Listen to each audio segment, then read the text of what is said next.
Tumatawa ang baliw. Pumasok kayo sa silid.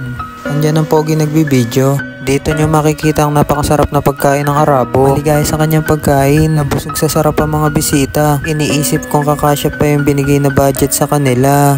Nagpakita ulit ang gwapong tigakuha. Maitim na binti. Yung isa hindi na ngumingiti. Sasakay sila sa puting kabayo kasama ng mga bata.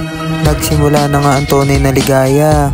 Nainip na ang isang kasama sa paghihintay kaya hinalikan na yung kabayo. Papunta na nga sa maraming hype ang mga bisita. Pinibidyo nila ang kasama kasi para nakagat ng lahi niya. Habang ang isa naman ay hindi nalalayo yung itsura sa tinitingnan nila. Palungkot ang chimpanzee dahil purong itinga ang inaabot niya sa aming magtotropa. Sinusundan nila ang gwapo nagbibidyo. Habang ang isang hype naman dito nangangarap maging piloto. Lumapit sa oso ang mga tropa. Habang si Ace nakita naman ng kapatid niya. Natulala nga siya at di nakapagsalita dahil hindi sila magkamukha, sabi niya. Binibidyohan nga nila yung mga rhinoceros dito dahil ang haba daw ng sungay. Yung isang tropa nga ay napapampas pa sa tawa dahil nakita niya na daw yung totoong mga kamukha niya. Sulit nga daw talaga ang pagpunta namin dito guys sa Liopo. Andito nga si Kambal katabi ko, tamang chilling lang sa Gedli guys, no. Amaze na amaze nga yung mga tropa natin dyan sa tiger na yan guys. Sobrang laki kasi guys.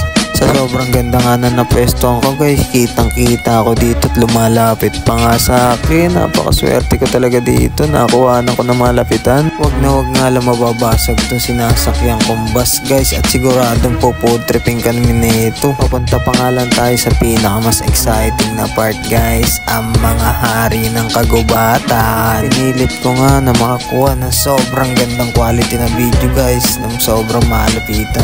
At nabubulol pa ako guys dahil sobra pag nakita niyo talaga itong layo na to, napakaganda, mamis talaga kayo sa mukha niya.